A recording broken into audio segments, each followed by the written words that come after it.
తాకట్లో ఉన్న బంగారాన్ని విడిపించి ఆ రోజున మార్కెట్ ధర కట్టి మిగిలిన డబ్బును మీకు అందిస్తుంది కొమ్మూరి గోల్డ్.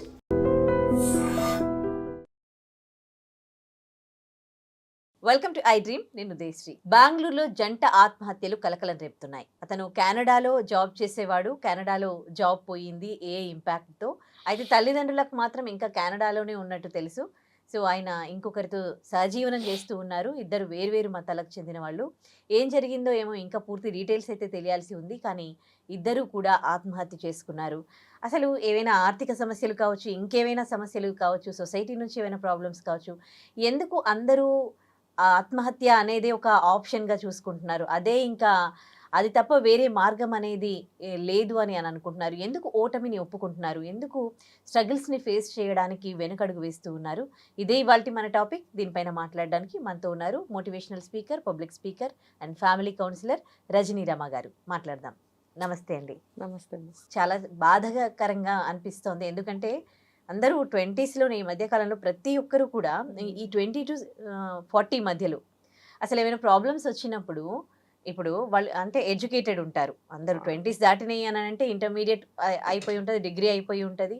ఈ బీటెక్‌లో, ఎంటెక్‌లో చేసుంటారు. ఈ ఈ ఈ చిన్నప్పటి నుండి చదువుకున్న చదువు వాళ్ళకేం నేర్పిస్తుంది? చిన్నప్పటి నుండి ఫేస్ చేసిన ప్రాబ్లమ్స్ వాళ్ళకేం నేర్పిస్తూ ఉన్నాయి? ఏదైనా ఇంకా ఆ టైంలో జాబ్ విషయంలో కావచ్చు, ఫైనాన్షియల్‌గా కావచ్చు, ఏమైనా సమస్యలొచ్చినప్పుడు ప్రతిదానికి లేకపోతే సొసైటీ నుంచి కావచ్చు, ప్రతిదానికి ఆత్మహత్యే పరిష్కారంగా ఎందుకు అనుకుంటున్నారు? ఎందుకు ఓటమిని అంగీకరించి ప్రాణాలు విడుస్తూ ఉన్నారు? ఈ కేసులో మీకేమనిపిస్తోంది? దీనికి సొసైటీ పరంగా కొంత కారణాలు ఉంటాయి ఉదయ. ఎట్లా అంటే ఎవరొచ్చి ఏమంటారు అని అనొచ్చు నువ్వు. ఎవరు వచ్చి ఏమీ అనరు. కానీ ఇప్పుడు మనకొక మూవీ వచ్చింది గుర్తుందా? 'వెంకటేష్, మహేష్ బాబు'. అందులో వెంకటేష్ ఏం చేయకపోతే ఎక్కడికెళ్ళి నువ్వేం చేస్తున్నావు? ఇంకా ఏం చేయట్లేదా అని అడుగుతారు. అది మానసికంగా చాలా కుంగుబాటుకు గురి చేస్తుంది. ఇప్పుడు సొసైటీ అన్నది అందుకే. చుట్టాలు కావచ్చు, ఇంట్లో అమ్మ నాన్న కావచ్చు, అందరూ కలిపితేనే కదా సొసైటీ. ఇప్పుడు రాలేదు.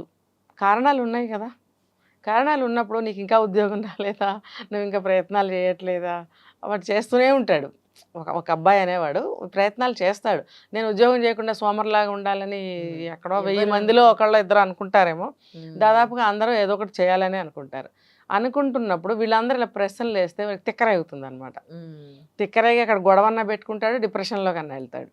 అంటే సమాజం వల్ల అతను అలా తయారు చేయబడతాడు కదా. అలాగే ఇప్పుడు ఇందాక నువ్వు అన్నావు సమస్య ఏదొచ్చినా సరే చనిపోవడమే కారణమా అంటే, మనసుని చితక్కొట్టేస్తారు, ఛిద్రం చేస్తారు మనసుని.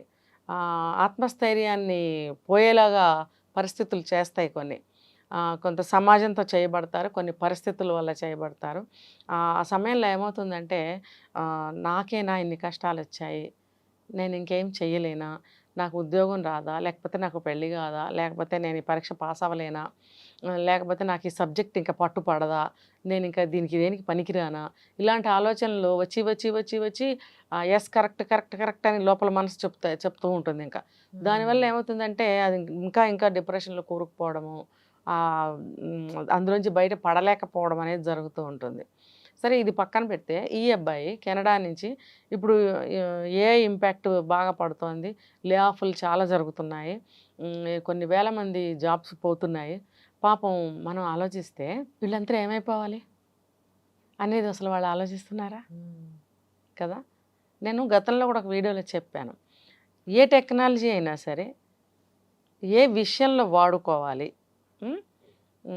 ఆ టెక్నాలజీ వాడినందువల్ల మనం ఆ విషయం ఇంకా డెవలప్ అవుతుంది అని ఆలోచించి పర్టికులర్ విషయాల్లో ఏదైనా సరే ఆ టెక్నాలజీని యూజ్ చేసుకోవడం అనేది మంచి పద్ధతి. లేకపోతే ఇంతమంది మనుషులు పుడుతున్నారు, జనాభాలు పెరుగుతున్నారు, మరి వీళ్ళకి ఉద్యోగాలు లేకపోతే ఎలా బ్రతుకుతారు? సెల్ఫ్ ఎంప్లాయ్మెంట్ అంటే ఎంతమంది ఎన్ని చేసుకోగలరు? ఏదన్నా ఒక బిజినెస్ చేయాలంటే డబ్బు కావాలి. ఎంతమంది దగ్గర డబ్బు ఉంటుంది? ఒక బిజినెస్ చేయగలిగితే 10 మందికి ఎంప్లాయ్మెంట్ ఇవ్వగలుగుతారు. అది చేయడానికి అక్కడ లేకపోతే ఎంప్లాయ్మెంట్ ఎక్కడిస్తారు? లేదు, పెట్టారు. అన్ని బిజినెస్లు అందరికీ క్లిక్ అవుతాయి, అందులో సక్సెస్ అవుతారని చెప్పలేము. మరి ఎట్లా వాళ్ళు బ్రతకాలి? ఏదో ఒక చదువుని నమ్ముకున్నారు, చదువుని నమ్ముకుని ఉద్యోగాల్లో వస్తుంటే గండి కొట్టినట్టు సడన్గా దానికి మించిన టెక్నాలజీ ఇంకొకటి రావటం, వస్తే వచ్చింది దానికి తగ్గ ట్రైనింగ్స్ ఇవ్వటము, లేకపోతే మీరు ఆ కోర్సులు చేయండి అని చెప్పటము, అవి చేస్తే మీకు ఇంకా హెల్ప్ అవుతుంది జాబ్లో అని ఎంకరేజ్ చేయటము, లాంటివి ఏ కంపెనీస్ అన్ని చేస్తున్నాయా? అమ్మో ఏఐ వచ్చేసింది గెటౌట్, ఏంటిది ఉన్న పళంగా డమ్మని పైనుంచి కింద పడేస్తే అది అది ఇంకా ఆలోచన కూడా చేయలేనంత వ్యవధి కూడా ఇవ్వరు అక్కడ. అంటే ఆలోచన చేసే వ్యవధి కూడా అక్కడ ఇవ్వనంత తొందరలో వాళ్ళకు ఉద్యోగాలు తీసేస్తుంటే అప్సెట్ అవుతున్నారు. ముందు ఫ్యూచర్ అంతా బ్లాక్గా కనిపిస్తూ ఉంటుంది. అరే ఏం చేయాలి ఇప్పుడు ఉన్న పళంగా అర్థం కాదు. అదేదో సినిమాలో చెప్తాడు, నాకు ఇది తప్ప ఏమీ రాదు, నేను ఏ పని చేయలేను, నేను ఇప్పుడు ఎలా బ్రతకాలి అంటాడు కదా. ఇప్పుడు ఈ సాఫ్ట్వేర్ వాళ్ళందరూ కొంతకాలం నుంచి బీటెక్లు చదివి ఎంటెక్లు చదివి ఆ సాఫ్ట్వేర్ జాబులు చేసుకుంటూ ఉన్న వాళ్ళు ఒక జనరేషన్ అంతా కూడా దానికి మోల్డ్ అయిపోయి ఉన్నారు, అలవాటైపోయి ఉన్నారు. సడన్గా ఏదో ఒకటి వచ్చి పడితే పిడుగుపడినట్టు, అరే మాకు ఇద్దప్ప ఏం రాదే మేమేం చేయాలి? సడన్గా ఇప్పుడు బీటెక్లు ఇంకా చదువుతున్నారు, జస్ట్ అయిపోయిన వాళ్ళు ఉన్నారు డిగ్రీ, వాళ్ళందరూ ఏ ఉద్యోగాలకు వెళ్ళిపోతారు గబగబా, ఏ జాబ్స్కి వాళ్ళు సెట్ అవుతారు? ఇది అగమ్య గోచరమేగా. వాళ్ళ ప్రాణానికి వాళ్ళ ఫ్యూచరు భయంకరంగానే కనిపిస్తుందిగా. తల్లిదండ్రులు మళ్ళంటి వాళ్ళం అంటాం ఏమంటే ఏం పర్వాలేదు కాకపోతే ఇంకోటి దొరుకుతుంది, ధైర్యాన్ని ఇస్తాం, మనకే ఉంటుంది బాధ, తల్లిదండ్రులకు కూడా బాధ ఉంటుంది, కానీ అది పిల్లల ముందు అంటే వాళ్ళు ఇంకా బాధపడతారని అనలేరు. వీళ్ళ దిగులు వీళ్ళకు ఉంటుంది, వాళ్ళ దిగులు వాళ్ళకు ఉంటుంది. ఇది ఇప్పుడు ప్రస్తుత పరిస్థితి బయట. ఇలా ఉన్నప్పుడు ఆ అబ్బాయి కెనడాలో చక్కగా శుభవార్త చెప్పారు, ఇంకా కొండంత దిగులు గుండెల్లో మోసుకుంటూ ఇండియాకు వచ్చాడు. వచ్చినప్పుడు ఇలాంటి వాళ్ళు చాలామంది వెనక్కి వచ్చారు, వెనక్కి రాని వాళ్ళు అక్కడ బాధలు పడుతున్నారు. నాట్ ఓన్లీ ఇన్ కెనడా, మనకి ఇప్పుడు ఆస్ట్రేలియాలో కూడా అదే సిచ్యువేషన్ ఉందంటున్నారు, అమెరికాలో కూడా అదే నడుస్తుంది ఆల్రెడీ. మరి అక్కడ వాళ్ళందరూ ఎన్ని బాధలు పడుతున్నారు. మన వాళ్ళు తినడానికి డబ్బులు లేక ఆడపిల్లలు కూడా షాప్స్లో దొంగతనం చేయటం, గవ్వుకొని పట్టుబట్టడం, వాళ్ళేమో వాళ్ళని అరెస్ట్ చేసి తీసుకెళ్ళటం. ఇక్కడ చూస్తే వాళ్ళ కుటుంబ పరువు కానీ మన ఇండియా పరువు కానీ పోయిందని మనం ఇక్కడ లబలబలాడిపోతూ ఉంటాం. అక్కడ పరిస్థితి ఏంటి, ఎలా పూట గడిచేది? కొంతమంది అనుకుంటారు కదా పరువే ప్రాణంగా ఉన్నవాళ్ళు వెనక్కి వచ్చేసారు, ఎలాగైనా అచీవ్ అవ్వాలని ఉన్నవాళ్ళు ఉన్నారు, రకరకాలుగా బాధలు పడుతున్న వాళ్ళు ఉన్నారు. ఈ అబ్బాయి వెనక్కి వచ్చేసాడు, వచ్చినందుకు అప్రిషియేట్ చేయాలి, నేను ఎలాగోలా బతకపోను ఇండియా వచ్చేసి అనుకున్నాడు. కట్ చేస్తే ఈ అబ్బాయికి చిన్ననాటి నుంచి ఒక స్నేహితురాలు ఉంది ఇక్కడ ఇండియాలోనే, మేడ్చల్కి చెందిన అమ్మాయి. ఈ అబ్బాయి సిద్దిపేట మండలానికి జిల్లాకు చెందిన అబ్బాయి. వీళ్ళిద్దరూ మరి బెంగళూరులో ఎలా కలిసారు? ఆ అమ్మాయి మేబీ బెంగళూరులో జాబ్ చేస్తుందేమో, పాత పరిచయాలతోటి వీళ్ళ కనెక్షన్గా కాంటాక్ట్లో ఉండుంటారు. సరే నేను వచ్చేస్తున్నాను ఇలా ఇలా మాట్లాడుకుంటారు కదా ఫ్రెండ్స్. బెంగళూరులో సెట్ అయ్యాడు. ఇలా వచ్చినట్టు పేరెంట్స్కి చెప్పాలి కదా. పేరెంట్స్ దగ్గర ఏదైనా ఉదయ తప్పో ఒప్పో షేర్ చేసుకో, కరెక్ట్. అది నీకు హెల్ప్ అవ్వకపోయినా మనోభారాన్ని తగ్గిస్తుంది, బ్రతుకు మీద ఆశని కల్పిస్తుంది. నువ్వు మూసేసావనుకో బ్రతుకు మీద నీకు ఆశ కనపడదు, నిరాశగానే బ్రతకాలి. ఇక్కడ ఒక అబద్ధాన్ని మెయింటైన్ చేయాలి. మళ్ళీ నువ్వు అక్కడ ఉన్నందుకు ఇంతకుముందు ఆయన డబ్బులు పంపించేవాడువేమో, అవి నువ్వు పంపించాల్సిన బాధ్యత కంటిన్యూ అవుతూ ఉంటుంది. ఎక్కడి నుంచి పంపిస్తావు? ఏదో ఉన్న 4 డబ్బులు ఏమన్నా ఒక నెల 2 నెలలు పంపగలవేమో, తర్వాత అబ్బాయి డబ్బులు పంపట్లేదు, మారిపోయాడు, అక్కడ ఎవరినైనా పెళ్లి చేసుకున్నాడేమో నా పోహల్లో వీళ్ళు ఉండొచ్చు బహుశా. అలాంటి వాటన్నిటికీ ఎందుకు ఆస్కారం ఇవ్వాలి? చెప్పేసేయాలి, ఉన్నది ఉన్నట్టు చెప్పేసుకోవాలి. ఎవరు నీ అమ్మ నాన్నే కదా, వాళ్ళు కాకపోతే ఈ భూమి మీద నిన్ను ఇంకెవరు అర్థం చేసుకుంటారు, ఎవరు హక్కును చేర్చుకుంటారు, ఎవరు క్షమిస్తారు? అక్కడ ఆయన చేసిన పెద్ద మిస్టేక్ అదే, తల్లిదండ్రి దగ్గరే తను అది పైగా 2 సంవత్సరాలు, నెల కాదు 2 నెలలు, 2 సంవత్సరాలు. ఈ లోపల ఆ అమ్మాయితో అక్కడ వేరే ఇల్లు తీసుకుని సహజీవనం సాగించాడు.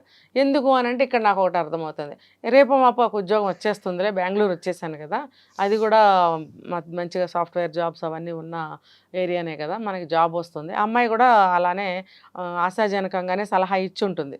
మంచి ఫ్రెండ్స్ అని చెప్తున్నారు కదా, ఇద్దరు కలిసి సహజీవనం కూడా చేస్తున్నారు కాబట్టి ఒకళ్ళనొకళ్ళు అర్థం చేసుకుని ఉంటారు. 2 మతాలకు చెందిన వాళ్ళు మళ్ళీ అక్కడ.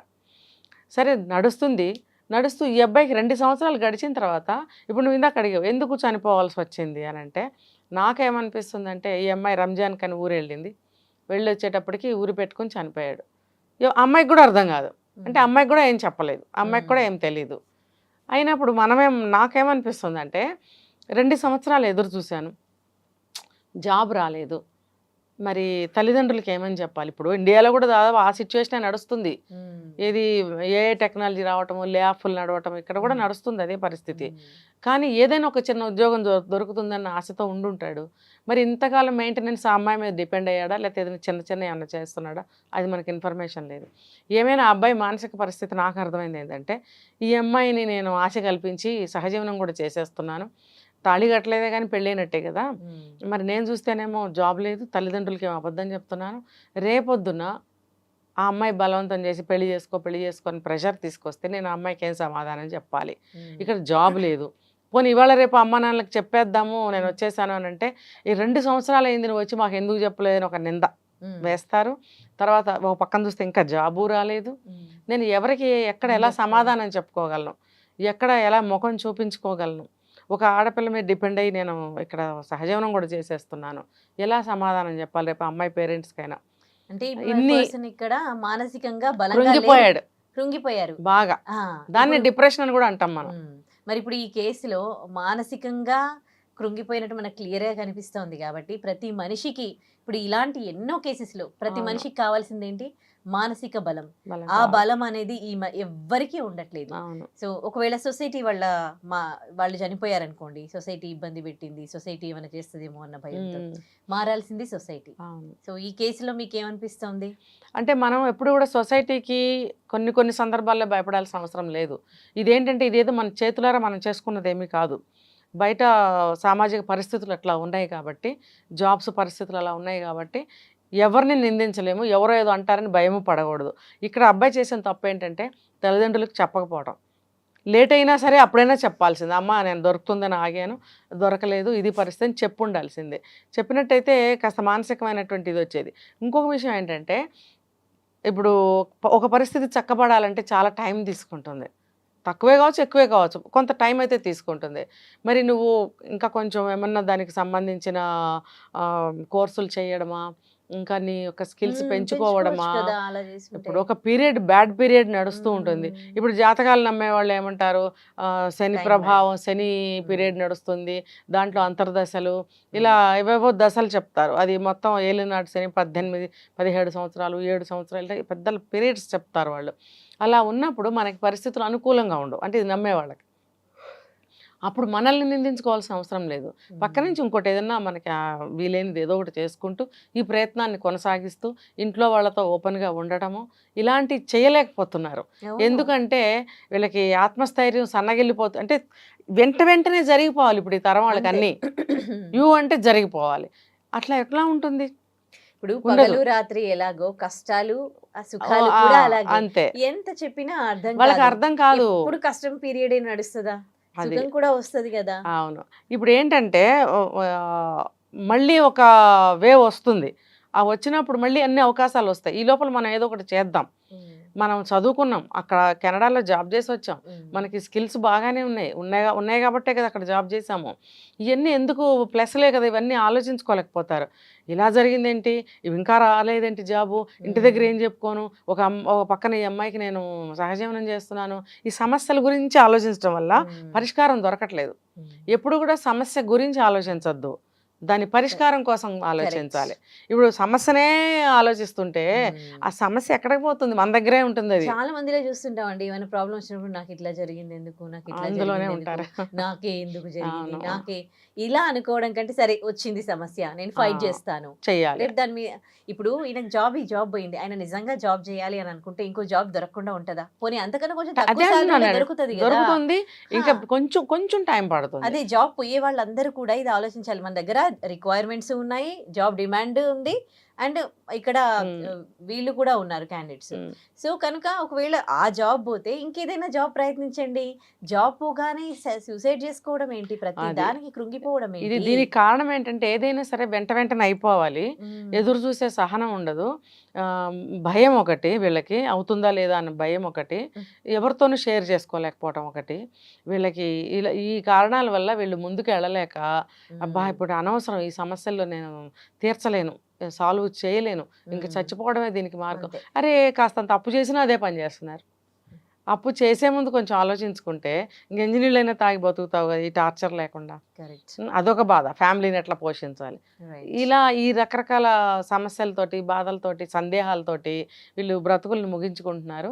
అలా కాదు, సమస్య వెంటనే పరిష్కారాలు ఉంటాయి. సమస్య ఉన్న చోటే పరిష్కారం ఉంటుంది. సమస్య గురించి ఆలోచించొద్దు, పరిష్కారం గురించి ఆలోచించండి. ఇంట్లో ఎవరుంటే వాళ్ళతో షేర్ చేసుకోండి. ఇక్కడ ఇంకొక విషయం, ఆ అమ్మాయి సహజీవనం చేస్తుంది అని అంటే నీ మనసులో మనసై ఉంటుందనే కదా అర్థము. 2 సంవత్సరాల నుంచి ఉంటుంది, మంచి అమ్మాయి, చిన్ననాటి ఫ్రెండ్ కదా. నువ్వు ఆ అమ్మాయితో ఎందుకు షేర్ చేసుకోలేకపోతున్నావు? మన ఫ్యూచర్ ఏంటనే అమ్మాయితో ఎందుకు డిస్కస్ చేయలేకపోయావు? ఒకవేళ చేసావా? చేస్తే ఇలా జరగదే. నువ్వు నీ మనసులో బాధ అన్న ఆ అమ్మాయికి చెప్పుంటే ఆ అమ్మాయి అన్న సలహా ఇచ్చేదేమో కదా. లేకపోతే ఆ అమ్మాయి కూడా ఏం పట్టించుకోలేదా? ఏం జరిగింది ఇక్కడ? ఏది ఏమైనా సరే ఆ అమ్మాయి పట్టించుకోకపోయినా నువ్వు చెప్పు ఉండాల్సింది. అప్పుడు నీ వల్ల నా వల్ల నీతో కాదు, నీ వల్ల నాకో కాదు అనుకుంటే అమ్మాయి అప్పుడే వెళ్ళిపోతుంది. కానీ నువ్వు అసలు ఎవరితోనూ షేర్ చేసుకోలేదు, నీకు నువ్వే నిర్ణయం తీసుకున్నావు. ఎంత భయంకరం కదా అసలు. కొంతమంది, చాలా మంది వాళ్ళ ఏ విషయాలు షేర్ చేసుకోరు, లోపల కుంగిపోతూ ఉంటారు. వాళ్ళు చాలా చెప్పడానికి భయపడతారు కూడా. అమ్మో ఏమంటారు, అమ్మో ఏమంటారు, అమ్మో ఏమనుకుంటారు. ఈ భావన 100కి 90 మందిలో ఉంటుంది. ఏ విషయం తీసుకున్నా అమ్మ వాళ్ళు ఏమన్నా అనుకుంటారేమో, అమ్మో మొన్న ఒకటి అనుకున్నాం, కట్టిన చీరే కట్టుకుంటే పక్కింటి వాళ్ళు ఏమన్నా అనుకుంటారేమో అట. దానివల్ల ఏంటి లాభం ఏంటి? వాళ్ళు ఏమనుకుంటే నీకెందుకు అసలు? ఈ భావనలతోనే జీవితాలు నాశనం చేసుకుంటున్నారు. ఏ విషయంలో తీసుకున్నా ఎవరన్నా ఏమన్నా అనుకుంటారేమో, వాళ్ళు ఏమనుకుంటారో, ఇవన్నీ తీసి పడేయాలి.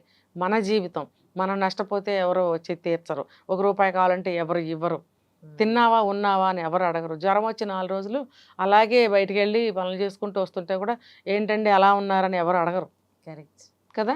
వన్ ఫైన్ డే చనిపోయాడు అనుకో రోగంతో అయినా, అయ్యో అందుకే నా డల్గా కనబడ్డాడు, చెప్పను కూడా చెప్పలేదు. అసలు నువ్వు నీ బాధ్యత ఏంటంటే అలా ఉన్నారని అడగ.